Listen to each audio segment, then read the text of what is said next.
3 tips pour différencier ta pédagogie. Salut tout le monde, c'est Naïm pour mamethodo.fr. Je suis vraiment content de vous retrouver pour une nouvelle vidéo dans laquelle on va parler de différenciation pédagogique.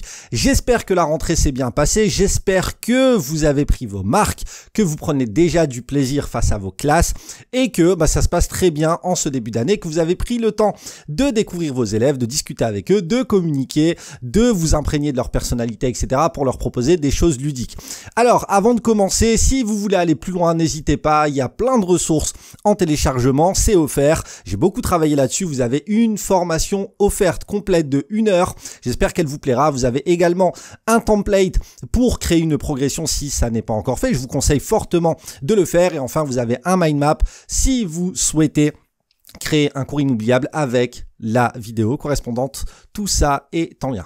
Alors, on va parler de différenciation pédagogique dans cette vidéo et on va pas faire quelque chose de très compliqué.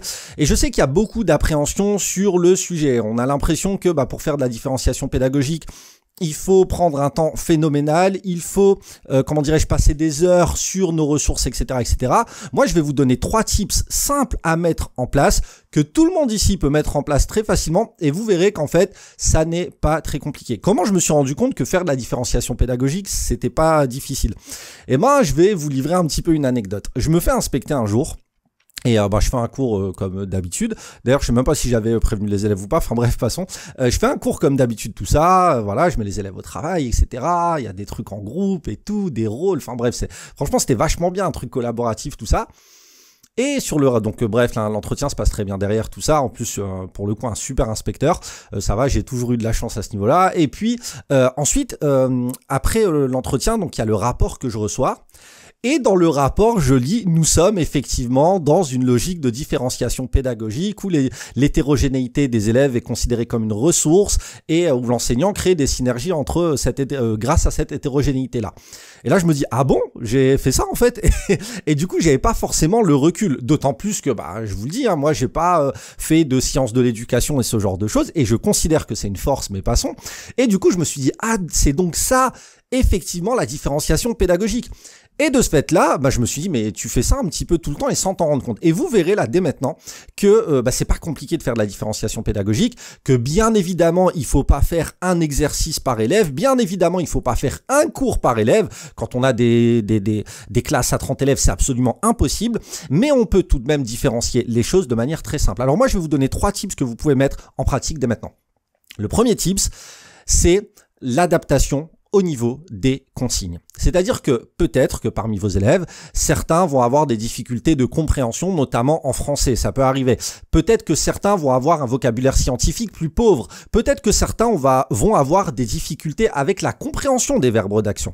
Ce que vous pouvez faire pour différencier, c'est adapter les consignes. Et comment vous pouvez les adapter? Vous avez 2 manières. Soit vous reformulez la consigne et effectivement vous aurez un document en plus ou un document plutôt adapté pour cet élève-là en l'occurrence, ou alors vous rajoutez un document de soutien. Comment ça peut prendre forme? C'est une petite feuille, un petit Word, il ne faut même pas se prendre la tête avec la mise en forme ou autre, mais simplement vous allez expliciter les termes.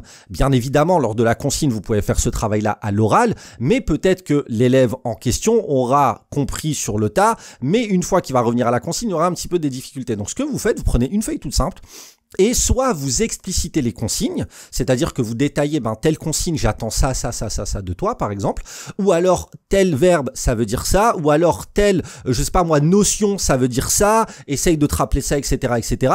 C'est une manière d'adapter les consignes. Vous pouvez très bien aussi adapter les consignes sous forme de schéma, par exemple. Ça se fait, moi j'ai déjà eu recours à ça, et ça avait fonctionné effectivement.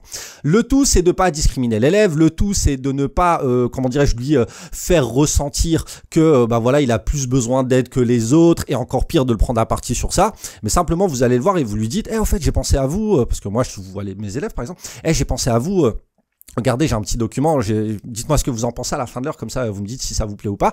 Et là c'est bien amené, c'est pas au fait, vous avez grave des difficultés. Du coup, tenez, ça c'est un document parce que vous êtes nul et là peut-être que vous allez comprendre un petit peu ce que je veux dire. Non, faut absolument pas l'amener comme ça.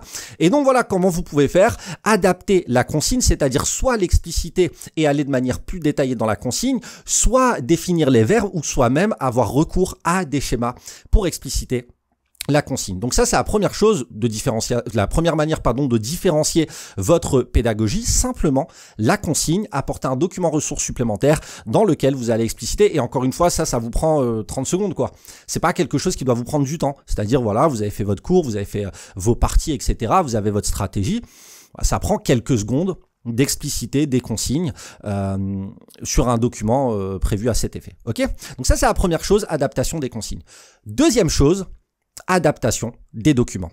Alors déjà, nous, on a un gros travail de didactisation des documents, c'est-à-dire qu'on va prendre des documents bruts, on va les travailler, on va ajouter des choses, des annotations, on va enlever des choses, etc., etc.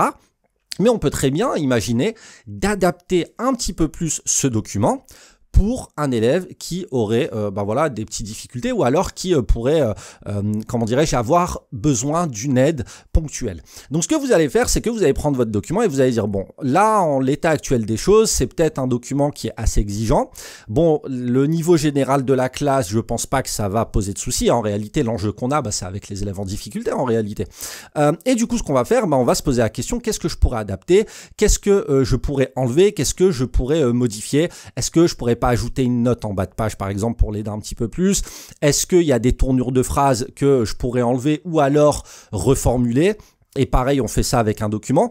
J'irai même plus loin.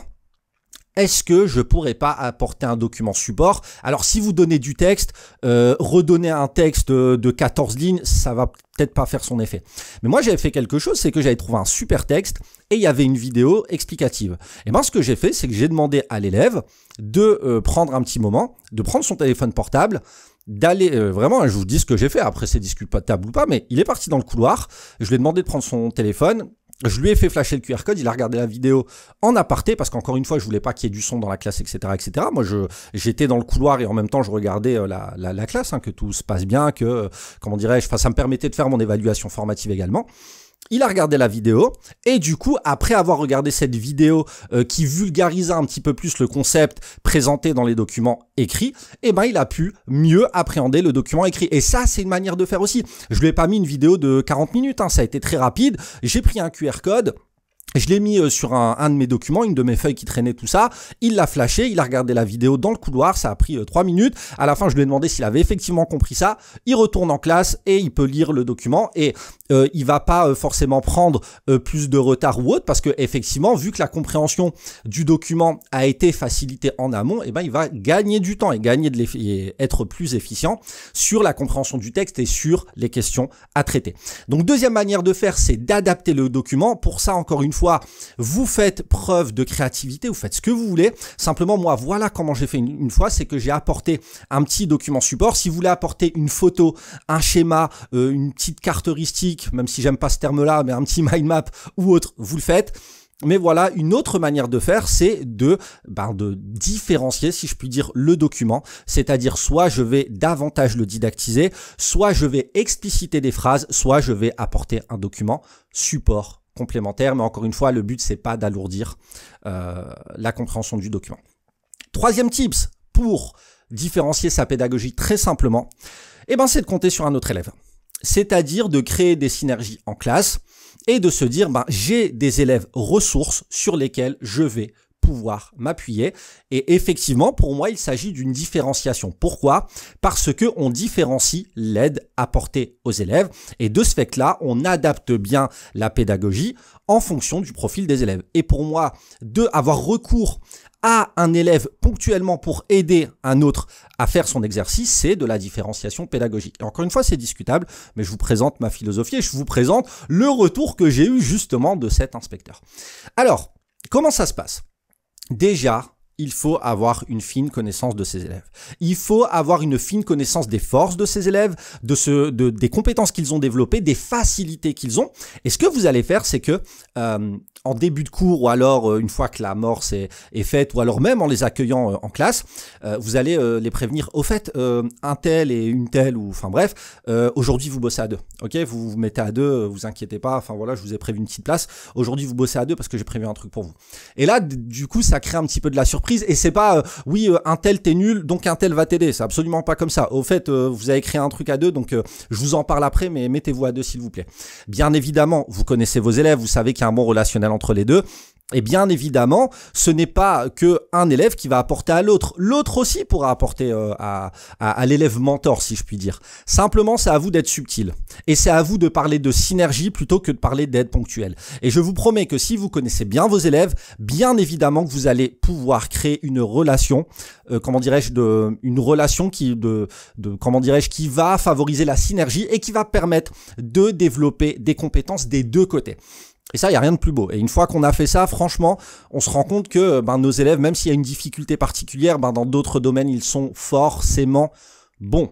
Donc, ce que je fais, je préviens les élèves, vous allez bosser à deux, on fait l'accroche, etc., etc. Et au moment de l'évaluation formative, j'y arrive et je leur dis, au fait, pour cet exercice-là, voilà, j'aimerais bien que vous bossiez à deux là-dessus, ok?